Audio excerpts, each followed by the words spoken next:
Le pays des Corrigans, conte de Guy de Maupassant.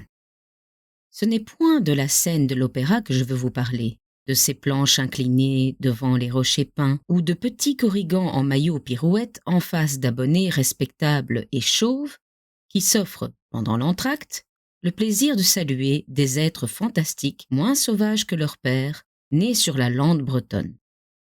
Laissons dans leur temple doré, trop doré, les génies follets que gouverne Monsieur Mérante.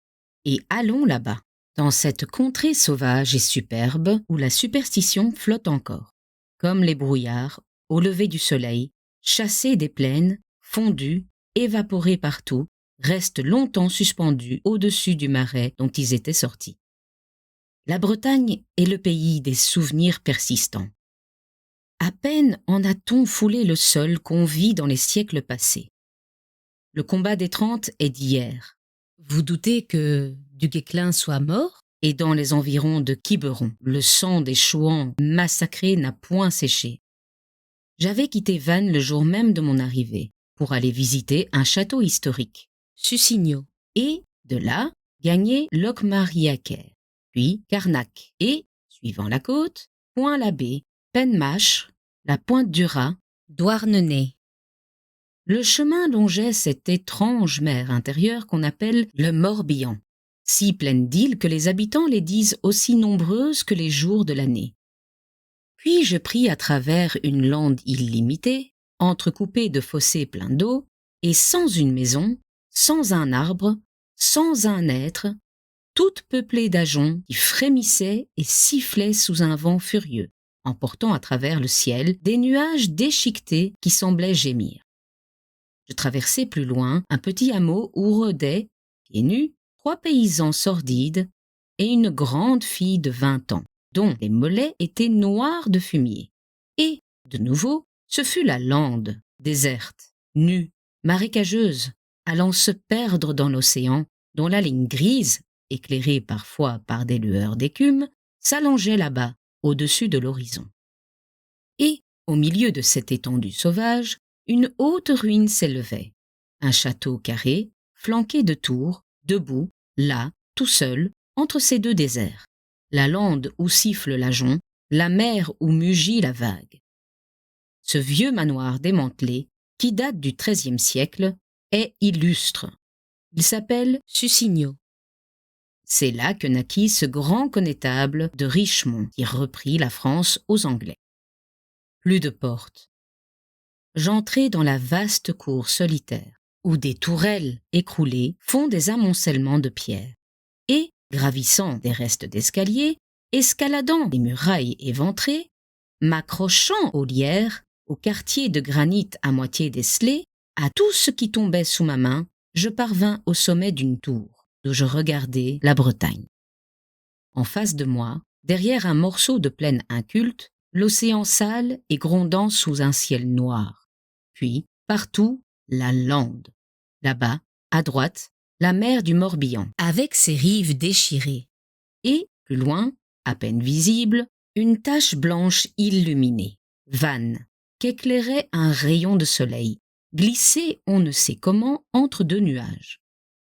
Puis encore, très loin, un cap démesuré, Quiberon.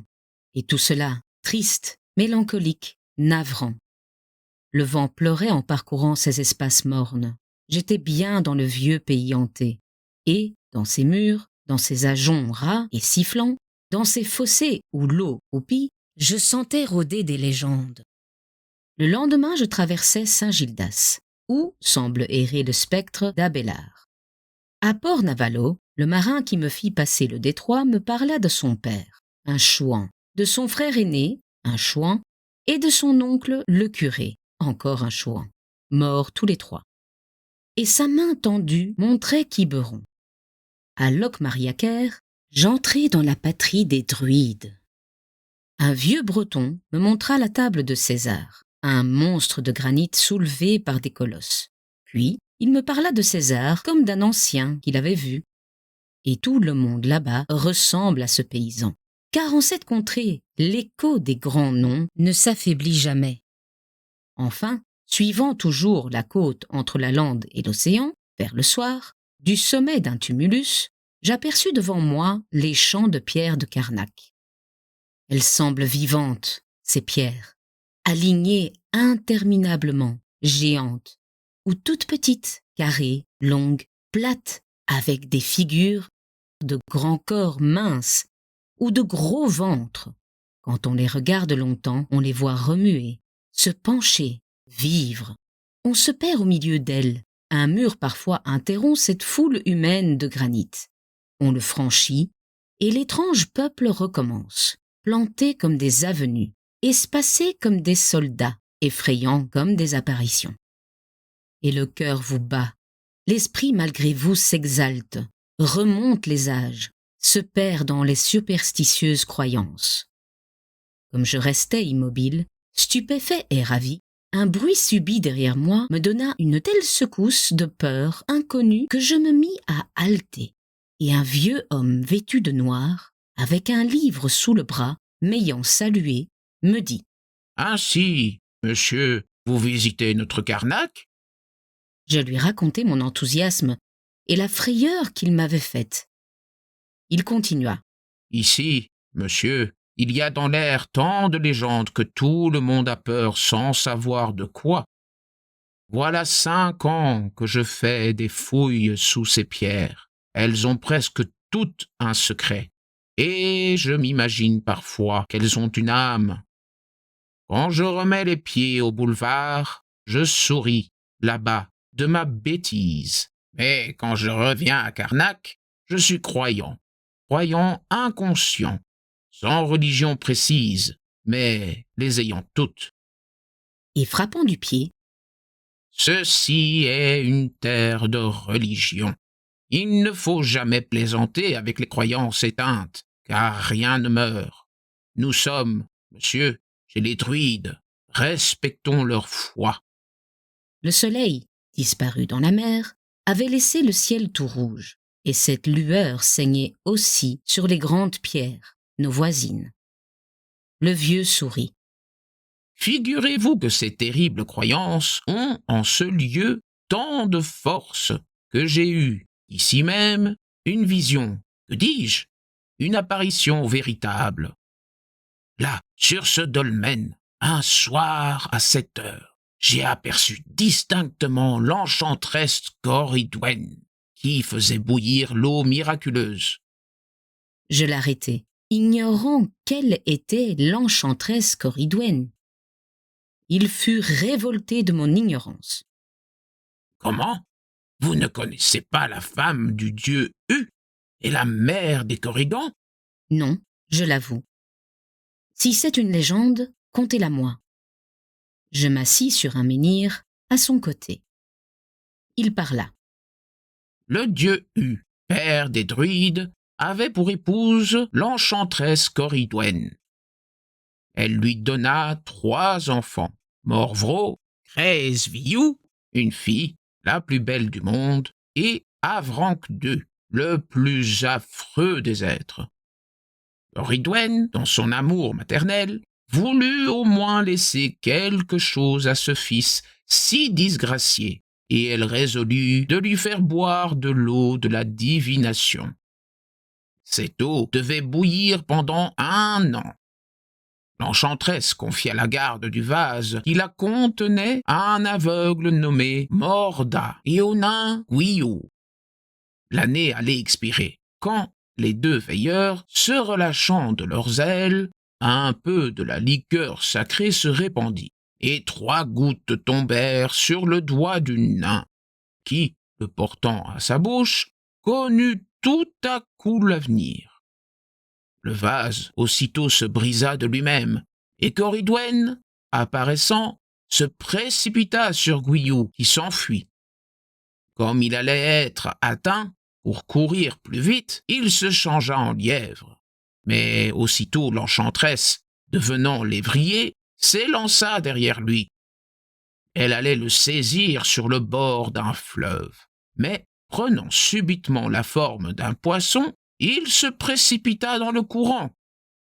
Alors, une loutre énorme surgit qui le poursuivit de si près qu'il ne put échapper qu'en devenant oiseau. Or, un grand épervier descendit du fond du ciel, les ailes étendues, le bec ouvert. C'était toujours Corridwen, et Guyou, frissonnant de peur, se changeant en grain de blé, se laissa choir sur un tas de froment. Alors, une grosse poule noire, accourant, l'avala. Corridwen, vengée, se reposait, quand elle s'aperçut qu'elle allait être mère de nouveau. Le grain de blé avait germé en elle, et un enfant naquit, que Hu abandonna sur l'eau dans un berceau d'osier. Mais l'enfant sauvé par le fils du roi Gwyddno devint un génie, l'esprit de la lande, le Corrigan. C'est donc de Corridwen que naquirent tous les petits êtres fantastiques, les nains, les follets qui hantent ces pierres. Ils vivent là-dessous, dit-on, dans des trous, et sortent au soir pour courir à travers les ajoncs. Restez ici longtemps, monsieur, au milieu de ces monuments enchantés. Regardez fixement quelques dolmens couchés sur le sol, et vous entendrez bientôt la terre frissonner. Vous verrez la pierre remuer. Vous tremblerez de peur en apercevant la tête d'un Corrigan qui vous regarde en soulevant du front le bloc de granit posé sur lui. Maintenant, allons dîner. La nuit était venue, sans lune, toute noire, pleine des rumeurs du vent.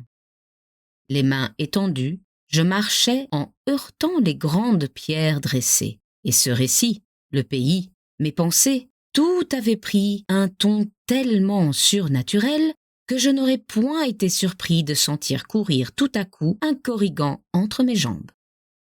Et l'autre soir, quand la toile se leva sur le ballet de M. Widor et de François Copé, peu à peu, l'opéra, les danseuses charmantes, la suave musique, mes voisins, les loges pleines de femmes, tout disparut, et je me crus revenu dans ce coin de pays sauvage où les croyances sont si vivaces qu'elles nous pénètrent nous-mêmes quand nous mettons le pied sur la terre sacrée, patrie du culte druidique et de toutes les étranges légendes dont se bercent encore les esprits simples.